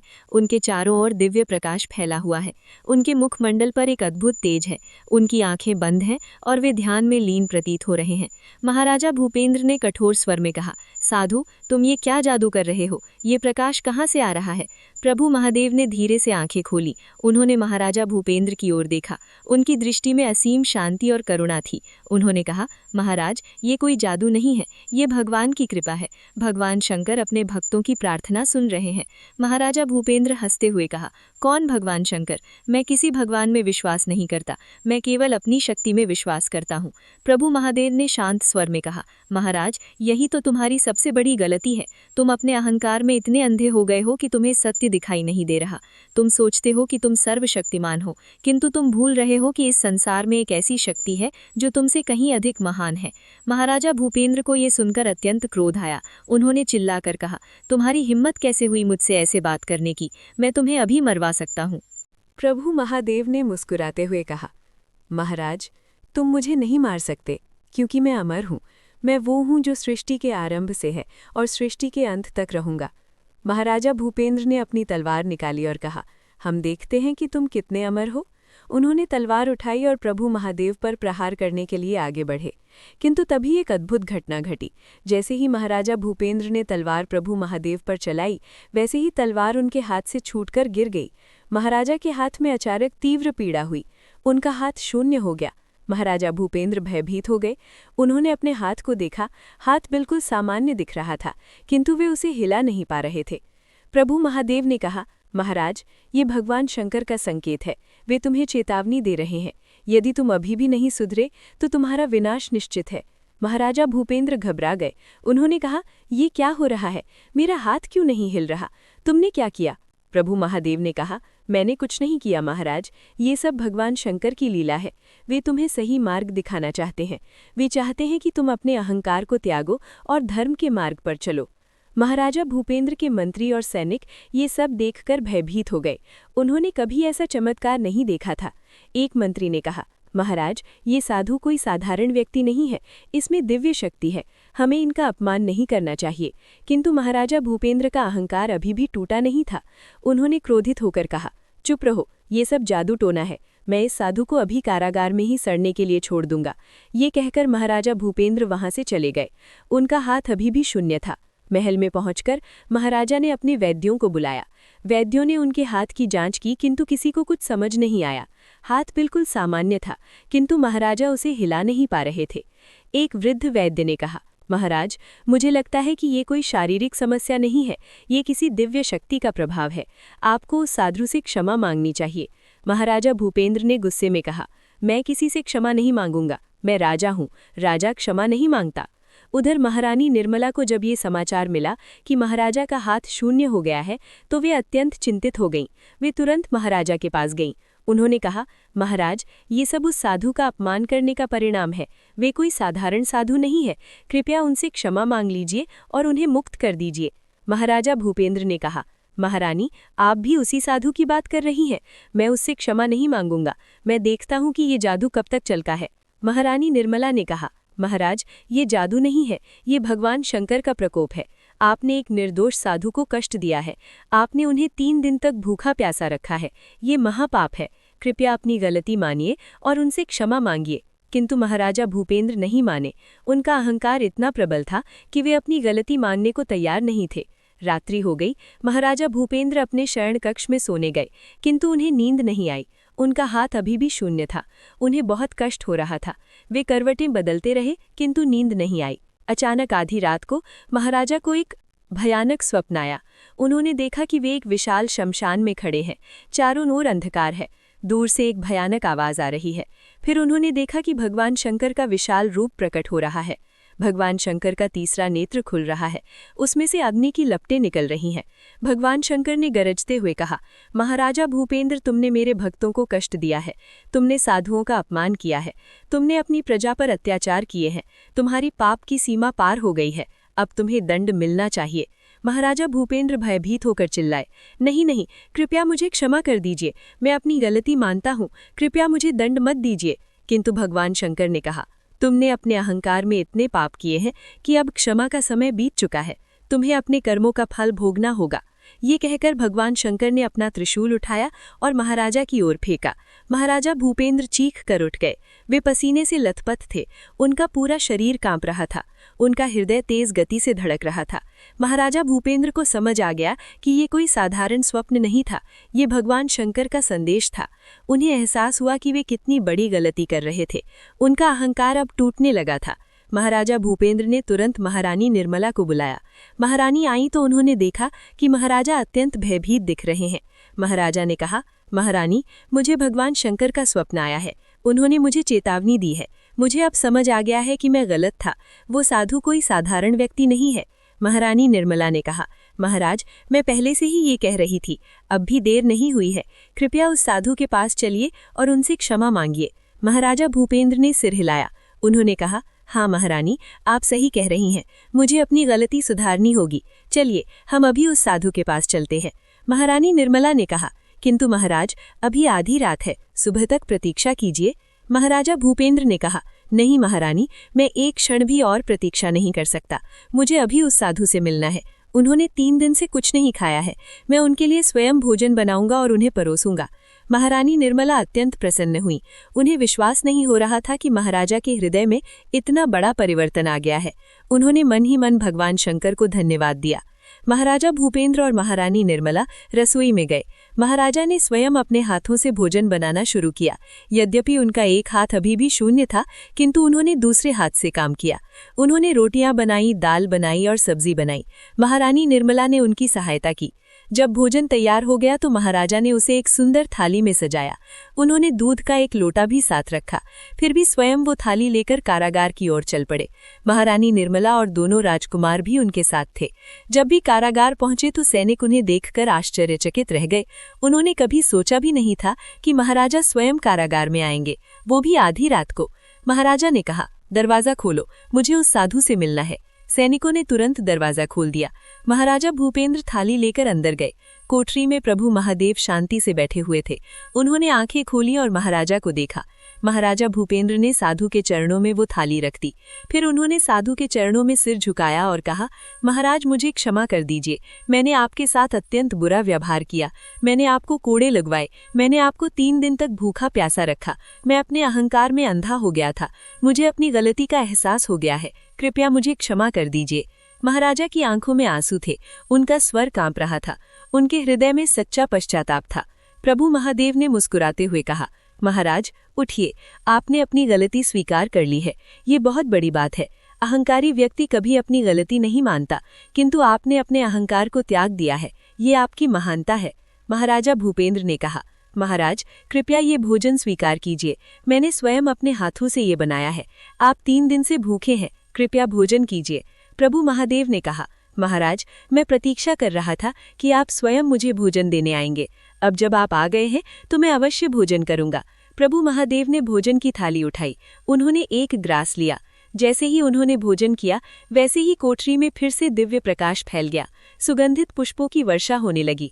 मधुर संगीत सुनाई देने लगा। महाराजा भूपेंद्र, महारानी निर्मला और दोनों राजकुमार ये दृश्य देखकर आश्चर्यचकित रह गए। उन्हें समझ आ गया कि ये कोई साधारण साधु नहीं है। तभी अचानक प्रभु महादेव का रूप बदलने लगा। उनका साधारण वेश गायब हो गया और उनका दिव्य रूप प्रकट होने लगा। उनके मस्तक पर चंद्रमा की शोभा प्रकट हुई। उनकी जटाओं से गंगा की धारा प्रवाहित होने लगी। उनके कंठ में नीलकंठ की छटा आई। उनके हाथों में त्रिशूल और डमरू प्रकट हुए। उनके गले में सर्पों की माला दिखाई देने लगी।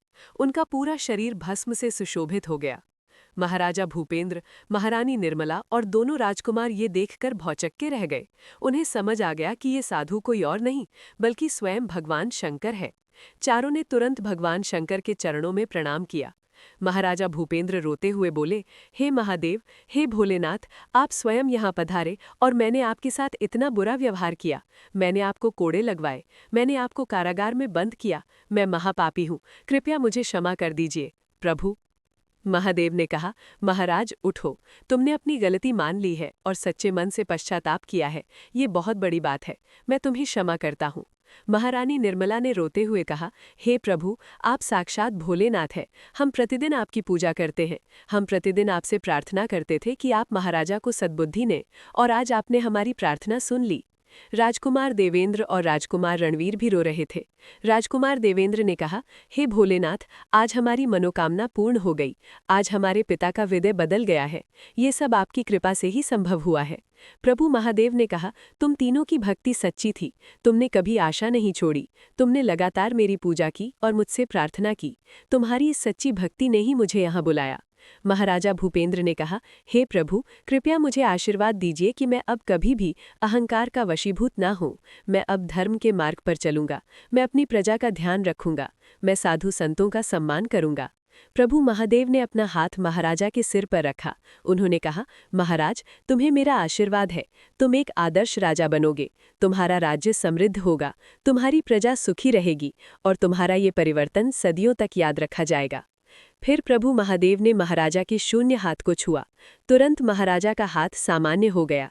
महाराजा ने अपना हाथ हिलाया, वो बिल्कुल ठीक था। महाराजा ने फिर से प्रभु महादेव के चरणों में प्रणाम किया और कहा, हे प्रभु, आपकी कृपा अपार है। आपने मुझे नया जीवन दिया है। प्रभु महादेव ने कहा, महाराज, अब तुम जाओ और अपने राज्य में घोषणा करो कि आज से साधु संतों का स्वागत है। जो भी साधु संत यहाँ आएगा उसे भोजन और आश्रय दिया जाएगा। महाराजा ने यह भी घोषणा की कि जो कोई भी गरीब या असहाय है वो राजमहल में आकर सहायता मांग सकता है। रतनपुर की प्रजा ये सुनकर अत्यंत प्रसन्न हुई। उन्हें विश्वास नहीं हो रहा था कि महाराजा के हृदय में इतना बड़ा परिवर्तन आ गया है। सभी लोग महाराजा के इस परिवर्तन की प्रशंसा करने लगे। महाराजा भूपेंद्र ने एक विशाल मंदिर बनवाने का आदेश दिया। ये मंदिर भगवान शंकर को समर्पित था।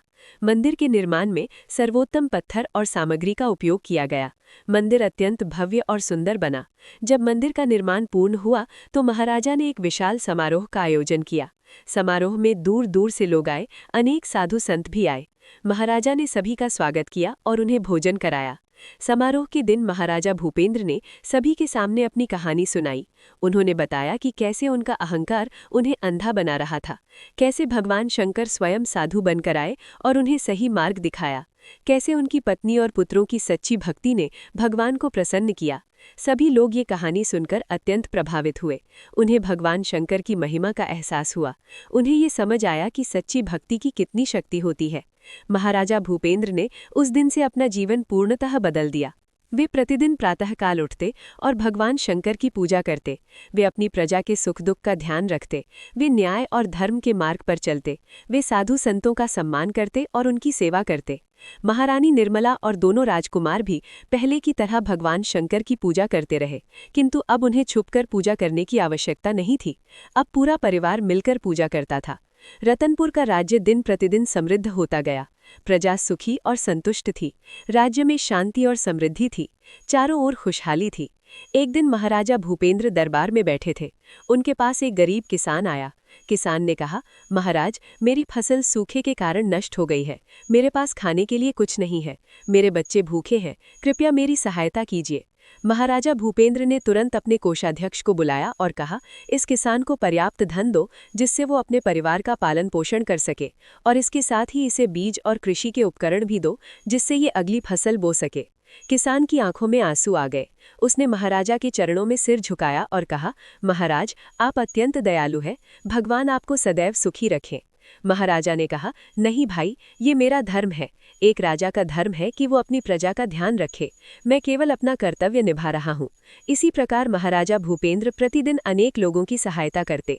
वे गरीबों को धन देते, बीमारों की चिकित्सा करवाते, अनाथों के लिए आश्रम बनवाते, विधवाओं की सहायता करते।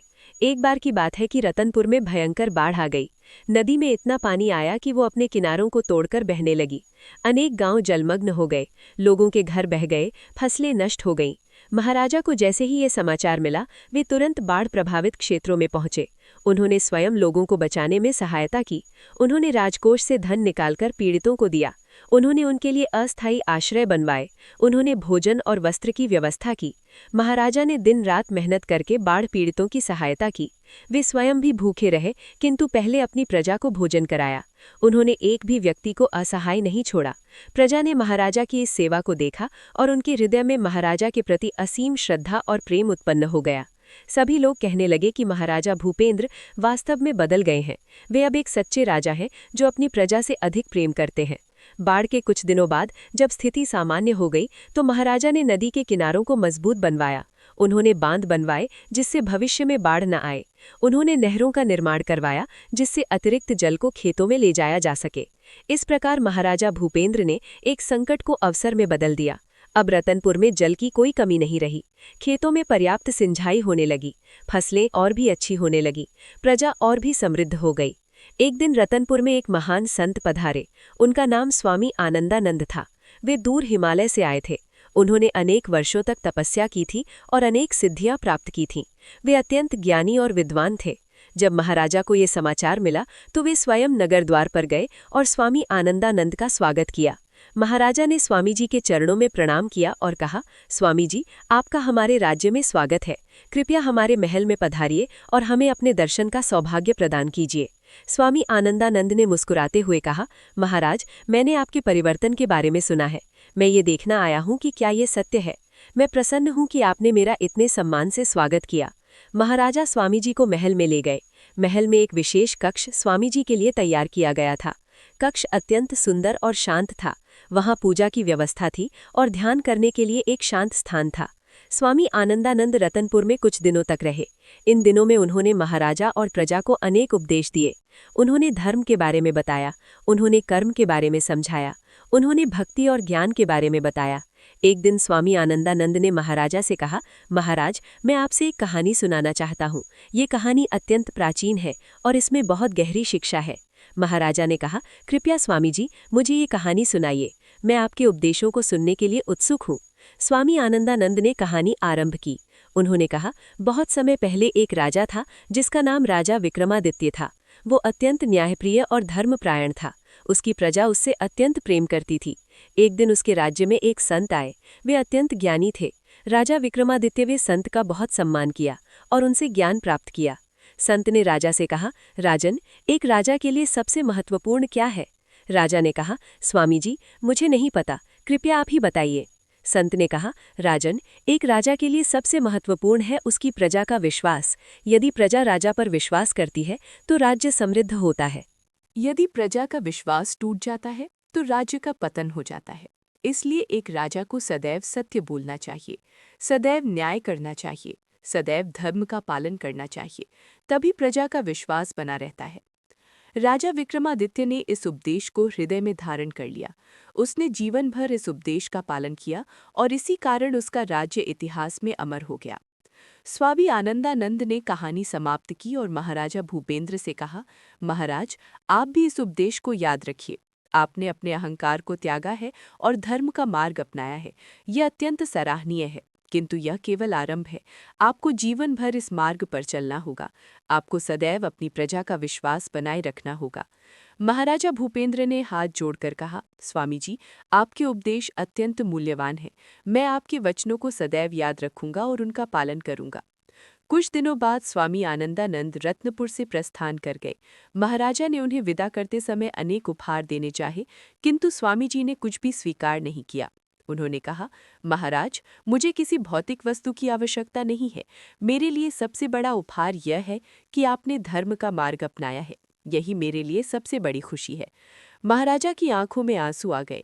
उन्होंने स्वामी जी के चरणों में प्रणाम किया और उन्हें विदा किया। इसके बाद अनेक वर्ष बीत गए। महाराजा भूपेंद्र का शासन और भी उत्कृष्ट होता गया। रत्नपुर का राज्य दूर दूर तक प्रसिद्ध हो गया। लोग कहने लगे कि रत्नपुर स्वर्ग के समान है। वहाँ की प्रजा अत्यंत सुखी है। राजकुमार देवेंद्र और राजकुमार रणवीर भी बड़े हो गए। दोनों अपने पिता की तरह धर्मपरायण और न्यायप्रिय थे।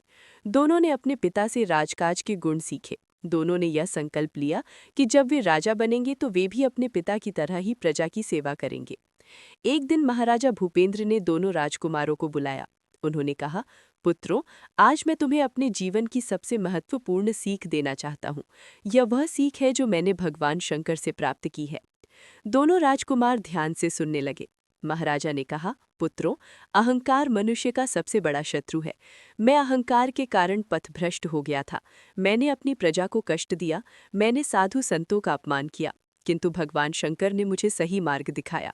उन्होंने मुझे यह समझाया कि एक राजा का धर्म क्या है। महाराजा ने आगे कहा, पुत्रों, एक राजा को सदैव विनम्र रहना चाहिए। उसे कभी भी यह नहीं सोचना चाहिए कि वह सर्वशक्तिमान है।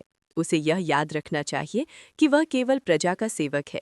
उसका कर्तव्य है कि वह प्रजा की रक्षा करे, उन्हें सुखी रखे और न्याय प्रदान करे। राजकुमार देवेंद्र ने कहा, पिताजी, आपके वचन अत्यंत मूल्यवान हैं। हम इन्हें सदैव याद रखेंगे। राजकुमार रणवीर ने कहा, पिताजी, हम आपके आदर्शों का अनुसरण करेंगे और सदैव धर्म के मार्ग पर चलेंगे। महाराजा भूपेंद्र ने अपने दोनों पुत्रों को आशीर्वाद दिया और कहा, पुत्रों, मुझे तुम पर गर्व है। मुझे विश्वास है कि तुम दोनों उत्कृष्ट राजा बनोगे। समय बीतता गया। महाराजा भूपेंद्र की आयु बढ़ती गई, किंतु उनकी भक्ति और धर्म में विश्वास और भी प्रगाढ़ होता गया। वे प्रतिदिन प्रातःकाल उठकर भगवान शंकर की पूजा करते। वे नियमित रूप से मंदिर जाते और वहां घंटों तक ध्यान करते। एक दिन महाराजा ध्यान कर रहे थे, तभी उन्हें फिर से भगवान शंकर के दर्शन हुए। भगवान शंकर ने प्रकट होकर कहा, महाराज, मैं तुम्हारे परिवर्तन से अत्यंत प्रसन्न हूँ। तुमने अपने जीवन को पूर्णतः बदल दिया है। तुमने एक आदर्श राजा का उदाहरण प्रस्तुत किया है। महाराजा की आंखों में आंसू आ गए। उन्होंने कहा, हे प्रभु, यह सब आपकी कृपा से ही संभव हुआ है। आप मेरे जीवन में प्रकाश लेकर आए, आपने मुझे अंधकार से निकाला। मैं आपका सदैव ऋणी रहूंगा। भगवान शंकर ने कहा, महाराज, तुम्हारी सच्ची भक्ति और तुम्हारे सत्कर्मों ने मुझे प्रसन्न किया है। मैं तुम्हें वरदान देता हूँ कि तुम्हारा यह परिवर्तन सदियों तक याद रखा जाएगा। तुम्हारी कहानी लोगों को प्रेरणा देगी। लोग तुम्हारे जीवन से यह सीखेंगे कि अहंकार का त्याग करना कितना महत्वपूर्ण है। भगवान शंकर ने आगे कहा, और मैं ये भी वरदान देता हूँ कि तुम्हारे वंश में सदैव धर्मप्रायण और न्यायप्रिय राजा होंगे। तुम्हारा राज्य सदैव समृद्ध रहेगा, तुम्हारी प्रजा सदैव सुखी रहेगी। महाराजा भूपेंद्र ने भगवान शंकर के चरणों में प्रणाम किया। उन्होंने कहा, हे प्रभु, आपकी कृपा असीम है, मैं आपका सदैव आभारी रहूंगा। भगवान शंकर मुस्कुराए और अंतर्ध्यान हो गए। महाराजा भूपेंद्र ने यह अनुभव अपने परिवार और मंत्रियों को बताया। सभी ने भगवान शंकर की महिमा का गुणगान किया। इसके कुछ वर्षों बाद महाराजा भूपेंद्र ने अपना राज्य कुमार देवेंद्र को सौंप दिया। राजकुमार देवेंद्र एक उत्कृष्ट राजा बने। उन्होंने अपने पिता के आदर्शों का अनुसरण किया और प्रजा की भलाई के लिए अनेक कार्य किए। महाराजा भूपेंद्र ने अपने जीवन के अंतिम वर्ष भगवान शंकर की भक्ति में बिताए। वे प्रतिदिन पूजा करते, ध्यान करते और भगवान के गुणों का गान करते। जब उनका अंतिम समय आया तो वे शांति से भगवान शंकर का नाम लेते हुए इस संसार से विदा हुए। महाराजा भूपेंद्र के निधन पर पूरे रत्नपुर में शोक की लहर दौड़ गई। प्रजा ने अपने प्रिय राजा को भावनी श्रद्धांजलि दी। सभी ने उनके महान कार्यों को याद किया और उनके जीवन से प्रेरणा ली। राजकुमार देवेंद्र ने अपने पिता की स्मृति में एक और विशाल मंदिर बनवाया।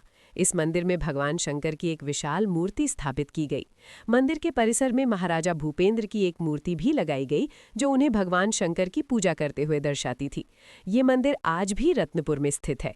प्रतिदिन हजारों श्रद्धालु यहाँ आते हैं और भगवान शंकर की पूजा करते हैं। वे महाराजा भूपेंद्र के परिवर्तन की कहानी सुनते हैं और उससे प्रेरणा लेते हैं। महारानी निर्मला भी अपने पति के निधन के बाद भगवान शंकर की भक्ति में लीन रह गईं। उन्होंने अपना शेष जीवन पूजा पाठ और दान पुण्य में बिताया। उन्होंने अनेक गरीबों की सहायता की और अनाथों के लिए आश्रम बनवाए।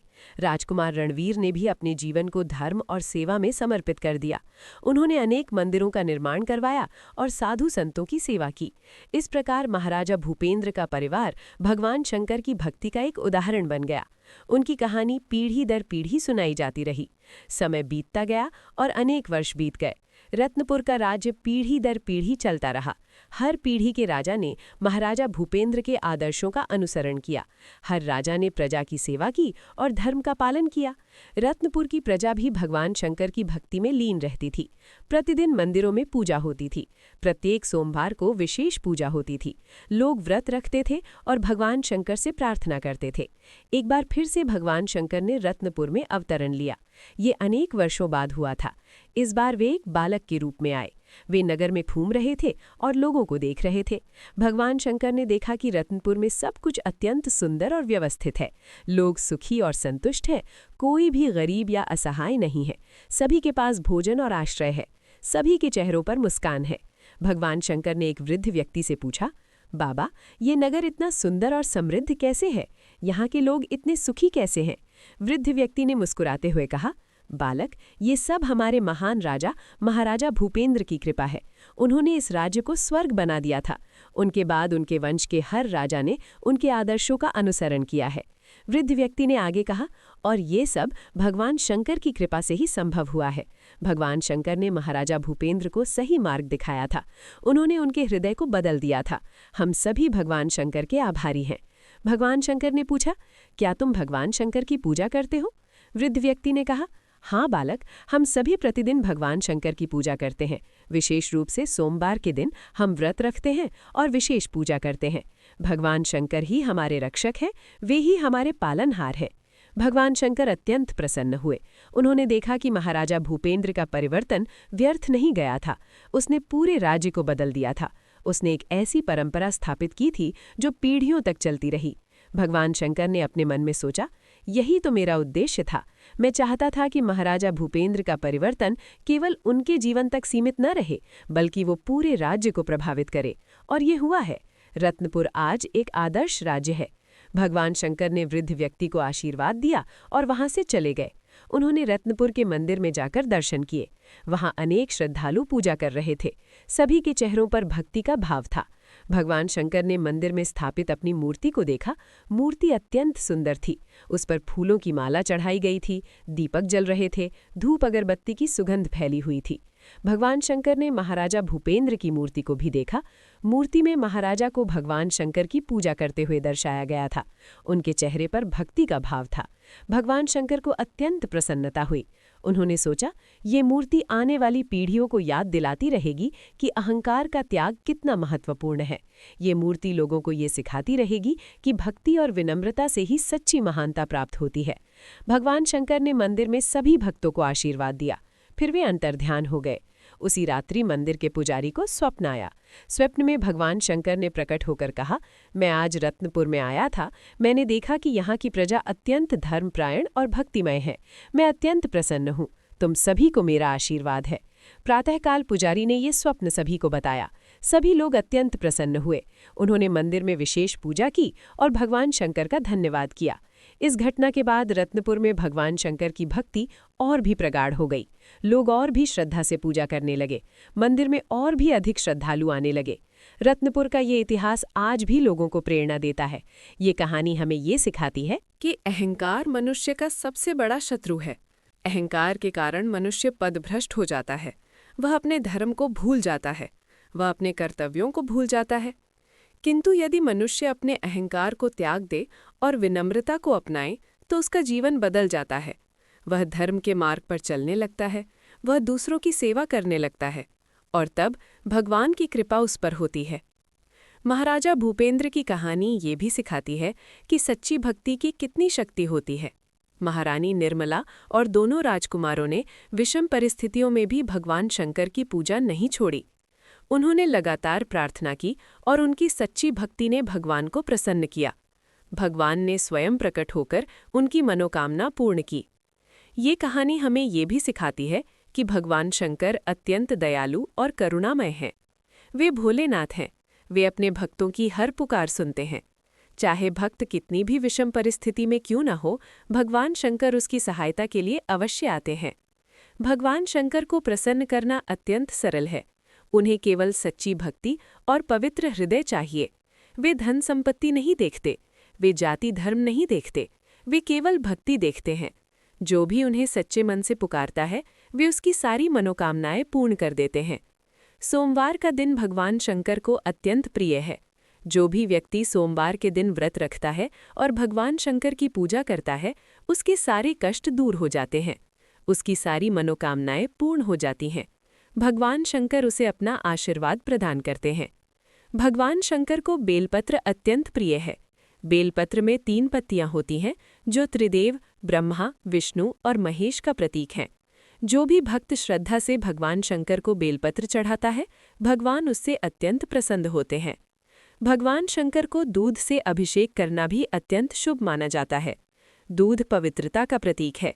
जब हम भगवान शंकर पर दूध चढ़ाते हैं तो हम अपने हृदय की पवित्रता भगवान को अर्पित करते हैं। भगवान हमारे सारे पाप धो देते हैं और हमें पवित्र बना देते हैं।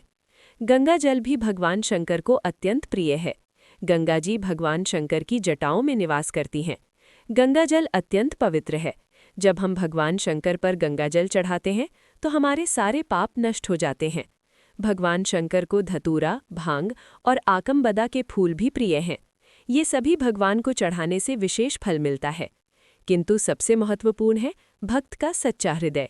यदि भक्त का हृदय पवित्र है और उसकी भक्ति सच्ची है तो भगवान शंकर केवल जल से भी प्रसन्न हो जाते हैं। महाराजा भूपेंद्र की कहानी में हमने देखा कि जब महारानी निर्मला और दोनों राजकुमारों के पास दूध नहीं था तो उन्होंने गंगा जल से ही अभिषेक किया और भगवान शंकर उनकी इस सच्ची भक्ति से अत्यंत प्रसन्न हुए। इससे हमें ये सीख मिलती है कि भगवान को भौतिक वस्तुओं की आवश्यकता नहीं है। उन्हें केवल सच्ची भक्ति चाहिए। भगवान शंकर की पूजा करते समय हमें कुछ बातों का विशेष ध्यान रखना चाहिए। सबसे पहले हमें प्रातःकाल जल्दी उठना चाहिए। फिर स्नान करके शुद्ध वस्त्र धारण करने चाहिए। स्नान ठंडे जल से करना अधिक शुभ माना जाता है क्योंकि ये हमारे शरीर और मन को पवित्र करता है। स्नान के पश्चात हमें भगवान शंकर की मूर्ति या शिवलिंग के सामने बैठना चाहिए। हमें दीपक जलाना चाहिए और धूप अगरबत्ती जलानी चाहिए। फिर हमें तांबे के लोटे में गंगा जल या शुद्ध जल भरना चाहिए। उसमें बेलपत्र, तिल और फूल डालने चाहिए। फिर हमें भगवान शंकर का ध्यान करना चाहिए। हमें उनके दिव्य स्वरूप का चिंतन करना चाहिए। हमें ये सोचना चाहिए कि भगवान शंकर कितने महान हैं। वे त्रिलोकनाथ हैं, वे सृष्टि के पालनहार हैं, वे सबके रक्षक हैं। फिर हमें श्रद्धा से भगवान शंकर पर जल चढ़ाना चाहिए। जल चढ़ाते समय हमें AUM नमः शिवाय मंत्र का जाप करना चाहिए। ये मंत्र अत्यंत शक्तिशाली है। इस मंत्र के जाप से भगवान शंकर अत्यंत प्रसन्न होते हैं। AUM नमः शिवाय मंत्र में 5 अक्षर हैं। ये 5 अक्षर पंच तत्वों का प्रतीक है।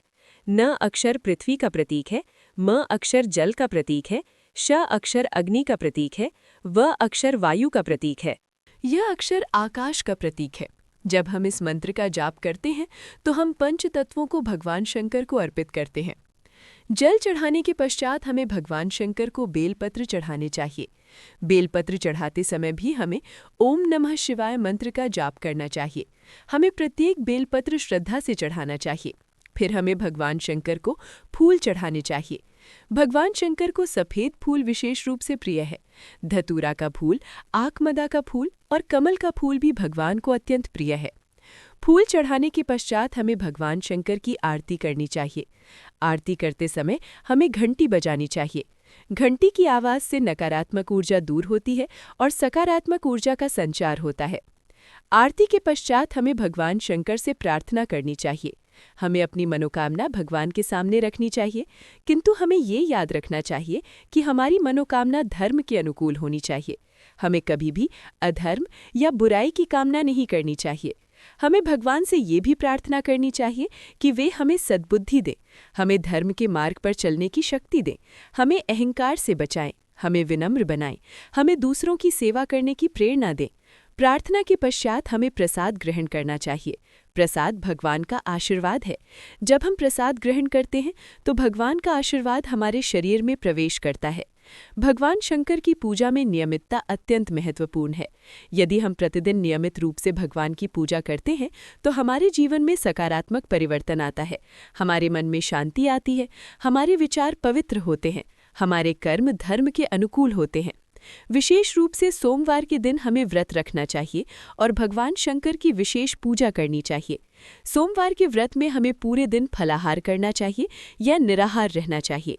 सायंकाल जब चंद्रमा निकल आए तब हमें व्रत खोलना चाहिए। सोमवार के व्रत की कथा सुनना भी अत्यंत शुभ माना जाता है। कथा सुनने से हमारे पाप नष्ट होते हैं और हमारे मन में भक्ति का भाव जागृत होता है। कथा हमें ये याद दिलाती है कि भगवान शंकर कितने महान हैं और उनकी भक्ति कितनी महत्वपूर्ण है। महाराजा भूपेंद्र की कथा भी एक ऐसी ही कथा है जो हमें अनेक शिक्षाएं देती है। ये कथा हमें बताती है कि अहंकार कैसे मनुष्य को नष्ट कर सकता है। ये कथा हमें बताती है कि सच्ची भक्ति कैसे मनुष्य को बचा सकती है। ये कथा हमें ये भी बताती है कि भगवान शंकर कितने दयालु हैं और वे कैसे अपने भक्तों की रक्षा करते हैं। इस कथा में हमने देखा कि महाराजा भूपेंद्र अत्यंत क्रूर और अहंकारी थे। वे अपनी प्रजा को कष्ट देते थे, वे साधु संतों का अपमान करते थे। किंतु जब भगवान शंकर ने उन्हें सही मार्ग दिखाया तो उनका पूरा जीवन बदल गया। वे एक आदर्श राजा बन गए। उन्होंने अपनी प्रजा की सेवा की, उन्होंने धर्म का पालन किया। ये परिवर्तन केवल भगवान शंकर की कृपा से ही संभव हुआ और ये परिवर्तन तभी हुआ जब महारानी निर्मला और दोनों राजकुमारों ने सच्चे मन से भगवान शंकर की पूजा की और उनसे प्रार्थना की। इस कथा से हमें ये सीख मिलती है कि हमें कभी भी आशा नहीं छोड़नी चाहिए। चाहे परिस्थितियां कितनी भी विषम क्यों न हो, हमें भगवान पर विश्वास रखना चाहिए। हमें लगातार भगवान की पूजा करनी चाहिए और उनसे प्रार्थना करनी चाहिए। शीघ्र ही भगवान हमारी सुनेंगे और हमारी सहायता करेंगे। इस कथा से हमें ये भी सीख मिलती है कि हमें अपने कर्तव्यों का पालन करना चाहिए। महारानी निर्मला और दोनों राजकुमारों ने अत्यंत विषम परिस्थितियों में भी अपना धर्म नहीं छोड़ा। उन्होंने भगवान की पूजा करना जारी रखा, उन्होंने अपने विश्वास को नहीं खोया और अंततः उनकी विजय हुई। ये कथा हमें ये भी सिखाती है कि हमें दूसरों के प्रति दया और करुणा का भाव रखना चाहिए। महारानी निर्मला ने जब साधु को कष्ट में देखा तो उन्होंने उनकी सहायता करने का प्रयास किया। यद्यपि महाराजा ने उन्हें रोक दिया, किंतु उन्होंने अपना प्रयास नहीं छोड़ा। ये उनकी करुणा और दया का प्रमाण है। ये कथा हमें ये भी सिखाती है कि हमें क्षमाशील होना चाहिए। जब महाराजा भूपेंद्र ने भगवान शंकर से क्षमा मांगी तो भगवान ने तुरंत उन्हें क्षमा कर दिया। भगवान ने उन्हें दंड नहीं दिया बल्कि उन्हें आशीर्वाद दिया। ये भगवान की महानता है। हमें भी इसी प्रकार क्षमाशील होना चाहिए। यदि कोई हमसे गलती करता है और सच्चे मन से क्षमा मांगता है तो हमें उसे क्षमा कर देना चाहिए। क्षमा करना एक महान गुण है। क्षमा करने से हमारे मन में शांति आती है और हमारा हृदय पवित्र होता है। ये कथा हमें ये भी सिखाती है कि हमें अपने अहंकार को त्यागना चाहिए। अहंकार मनुष्य का सबसे बड़ा शत्रु है। अहंकार के कारण मनुष्य अपने आप को सर्वश्रेष्ठ समझने लगता है। वो दूसरों को हीन समझने लगता है। वो अपने धर्म और कर्तव्यों को भूल जाता है। महाराजा भूपेंद्र भी अहंकार के कारण पथभ्रष्ट हो गए थे, किंतु जब उन्होंने अपने अहंकार को त्याग दिया तो उनका जीवन बदल गया। उन्होंने विनम्रता को अपनाया और धर्म के मार्ग पर चलने लगे। हमें भी अपने जीवन में विनम्रता को अपनाना चाहिए। हमें कभी भी अहंकार नहीं करना चाहिए। हमें ये याद रखना चाहिए कि हम सब भगवान की संतान हैं। हम सब समान हैं। किसी को भी अपने आप को दूसरों से श्रेष्ठ समझने का अधिकार नहीं है। ये कथा हमें ये भी सिखाती है कि हमें धर्म के मार्ग पर चलना चाहिए। धर्म का अर्थ है भय, सही और गलत का ज्ञान। धर्म हमें बताता है कि क्या करना चाहिए और क्या नहीं करना चाहिए। धर्म हमें सत्य, अहिंसा, दया, करुणा और प्रेम की शिक्षा देता है। महाराजा भूपेंद्र ने जब धर्म का मार्ग अपनाया तो उनका जीवन सुखमय हो गया। उनका राज्य समृद्ध हो गया। उनकी प्रजा सुखी हो गई। ये सब धर्म के पालन का ही फल था। हमें भी अपने जीवन में धर्म का पालन करना चाहिए। हमें सदैव सत्य बोलना चाहिए। हमें किसी को कष्ट नहीं पहुंचाना चाहिए। हमें दूसरों की सहायता करनी चाहिए। हमें दान पुण्य करना चाहिए। हमें भगवान की पूजा करनी चाहिए। ये कथा हमें ये भी सिखाती है कि भगवान सर्वव्यापी है। वे हर जगह हैं। वे हर रूप में हैं। भगवान शंकर साधु के रूप में महाराजा भूपेंद्र के पास आए। इससे हमें ये सीख मिलती है कि हमें हर व्यक्ति में भगवान को देखना चाहिए। हमें हर व्यक्ति का सम्मान करना चाहिए। विशेष रूप से साधु संतों का सम्मान करना हमारा धर्म है। साधु संत ज्ञान के भंडार होते हैं। वे हमें सही मार्ग दिखाते हैं। वे हमें धर्म की शिक्षा देते हैं। इसलिए हमें उनका सम्मान करना चाहिए और उनकी सेवा करनी चाहिए। ये कथा हमें ये भी सिखाती है कि परिवार में एकता और प्रेम होना चाहिए। महारानी निर्मला और दोनों राजकुमारों ने मिलकर भगवान शंकर की पूजा की। उन्होंने एक दूसरे का साथ दिया। उन्होंने एक दूसरे को प्रोत्साहित किया। ये परिवार की एकता का प्रमाण है। हमारे परिवार में भी एकता और प्रेम होना चाहिए। हमें एक दूसरे का साथ देना चाहिए। हमें एक दूसरे की सहायता करनी चाहिए। हमें मिलकर भगवान की पूजा करनी चाहिए। जब परिवार में एकता होती है तो भगवान की कृपा परिवार पर बनी रहती है। ये कथा हमें ये भी सिखाती है कि हमें धैर्य रखना चाहिए। महारानी निर्मला और दोनों राजकुमारों ने वर्षों तक प्रतीक्षा की। उन्होंने धैर्य नहीं खोया। उन्होंने लगातार भगवान की पूजा की और अंततः उनकी प्रार्थना सुनी गई। ये धैर्य का फल है। हमें भी जीवन में धैर्य रखना चाहिए। कभी कभी हमारी प्रार्थनाएं तुरंत पूर्ण नहीं होती, किंतु इसका अर्थ ये नहीं है कि भगवान हमारी नहीं सुन रहे। भगवान हर प्रार्थना सुनते हैं। वे सही समय पर हमारी मनोकामना पूर्ण करते हैं। हमें केवल धैर्य रखना चाहिए और विश्वास नहीं खोना चाहिए। ये कथा हमें ये भी सिखाती है कि हमें कभी भी निराश नहीं होना चाहिए। चाहे परिस्थितियां कितनी भी कठिन क्यों ना हो, हमें आशा नहीं छोड़नी चाहिए। भगवान हमारे साथ हैं। वे हमारी रक्षा करेंगे। हमें केवल उन पर विश्वास रखना है। महाराजा भूपेंद्र की कथा एक प्रेरणादायक कथा है। ये कथा हमें अनेक शिक्षाएं देती है। ये कथा हमें बताती है कि भगवान शंकर की भक्ति से जीवन कैसे बदल सकता है। ये कथा हमें बताती है कि सच्ची भक्ति की कितनी शक्ति होती है। इस कथा को सुनने और सुनाने से हमारे पाप नष्ट होते हैं। हमारे मन में भक्ति का भाव जागृत होता है। हमें भगवान शंकर की कृपा प्राप्त होती है। हमारी मनोकामनाएं पूर्ण होती हैं। इसलिए हमें नियमित रूप से भगवान शंकर की कथाएं सुननी चाहिए। हमें उनकी पूजा करनी चाहिए। हमें उनसे प्रार्थना करनी चाहिए और हमें धर्म के मार्ग पर चलना चाहिए। भगवान शंकर की जय हो। भोलेनाथ की जय हो। महादेव की जय हो। हर हर महादेव। ओम नमः शिवाय। इस प्रकार महाराजा भूपेंद्र की कथा समाप्त होती है। ये कथा हमें ये याद दिलाती है कि भगवान शंकर सदैव हमारे साथ हैं। वे हमारी हर पुकार सुनते हैं। हमें केवल सच्चे मन से उनकी पूजा करनी है और उन पर विश्वास रखना है। जो भी व्यक्ति इस कथा को श्रद्धा से सुनता या पढ़ता है, उसके सारे कष्ट दूर हो जाते हैं। उसकी सारी मनोकामनाएं पूर्ण हो जाती हैं। भगवान शंकर उसे अपना आशीर्वाद प्रदान करते हैं। इस कथा को विशेष रूप से सोमवार के दिन सुनना या पढ़ना अत्यंत शुभ माना जाता है। सोमवार के दिन यदि कोई व्यक्ति व्रत रखकर इस कथा को सुनता है तो उसे विशेष फल प्राप्त होता है। आइए हम सब मिलकर भगवान शंकर की स्तुति करें।